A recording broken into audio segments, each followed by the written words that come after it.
And I sat next to you, Gish, because you can't love someone you don't know, but I sure love something about him. I mean, he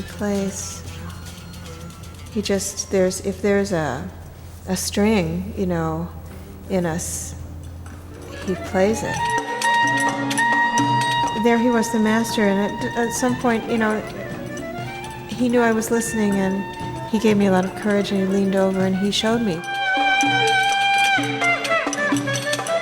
It's like a mother saying to her child, water, you know, water, you know, and the kid, wah, wah, you know, so I felt like it was like that, you know, and he played it and I could copy it a little bit and it kind of sounded right, you know, and he played some more and I was able to join him.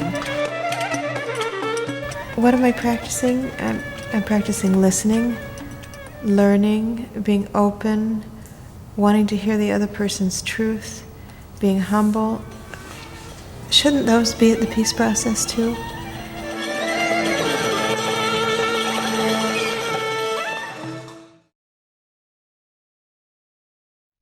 Received Friday, June 4th. Hi, this is John Metzler, Superintendent, Arlington National Cemetery, calling. I've just been handed one of your brochures regarding your Stonewall proposal to come to Arlington Cemetery, and wanted to call you right away and let you know that certainly something like this would not be authorized without an act of Congress.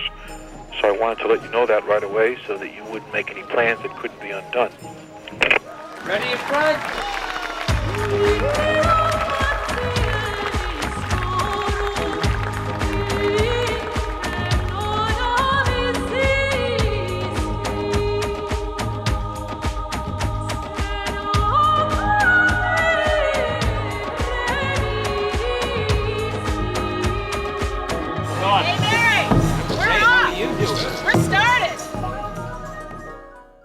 People ask the question, are there other stones like this? Is there a memorial like this in Washington? And it was one person in particular who said to me, there isn't a stone in Washington. There is one here. Take this one there. They had been marched down into this ditch, and the American soldiers standing on either side of the ditch opened up with automatic weapons. And we saw some other people hiding in a bunker and saw the Americans. Mr. Thompson landed the aircraft in between the Americans and the people hiding. Went over to a lieutenant, spoke with him. The lieutenant outranked him, but he gave the lieutenant an order and told him to keep his people in place. And then he walked right over to the bunker and got the people out and shielded them with his body. And then we came back and reported it, and I told my commander that I wasn't, you know, going to take part in any kind of actions like this.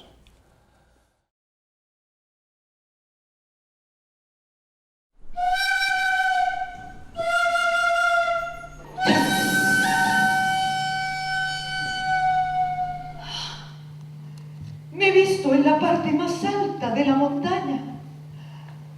Y he comprendido todo. Y me dijo, usted es la escultura que ha estado trabajando, ¿no?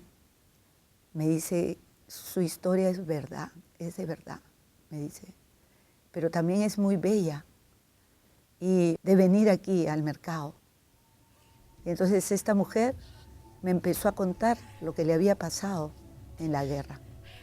Una noche que ella estaba con sus hijas en la comunidad y entró el ejército disparando. Y ella me cuenta cómo ellas se levantaron para tratar de salir, pero las balas empezaron a desarmar la casa, de arriba a abajo, de arriba a abajo. Y entonces ellas empezaron a agacharse, se tiraron al suelo, se metieron debajo de la cama, pero todo volaba. Volaban las sillas, volaba la cama. Y ellas simplemente tampoco podían gritar. No podían gritar, porque si ellas gritaban, entraban a la casa. Y solo se abrazaban y se miraban, arrastrándose por el piso, ¿no? Y me contó su historia porque no podía contarla en la Comisión de la Verdad. No fue a la Comisión de la Verdad a contar porque tenía miedo. Pero el teatro hizo posible que ella se liberara de ese dolor tan terrible, de ese pánico que había vivido, y que ella sintiera la confianza en mí de que yo iba a seguir contando lo que habían vivido. Es otro momento importante que de repente tú descubres de que tu trabajo tiene sentido.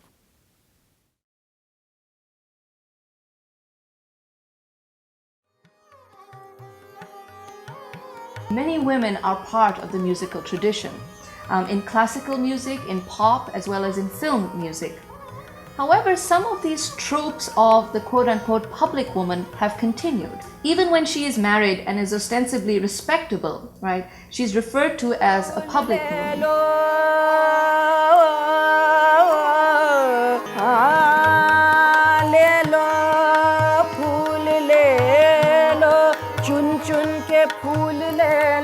अरमान रह न जाए ये हिंद का बगीचा गुलजार रह न जाए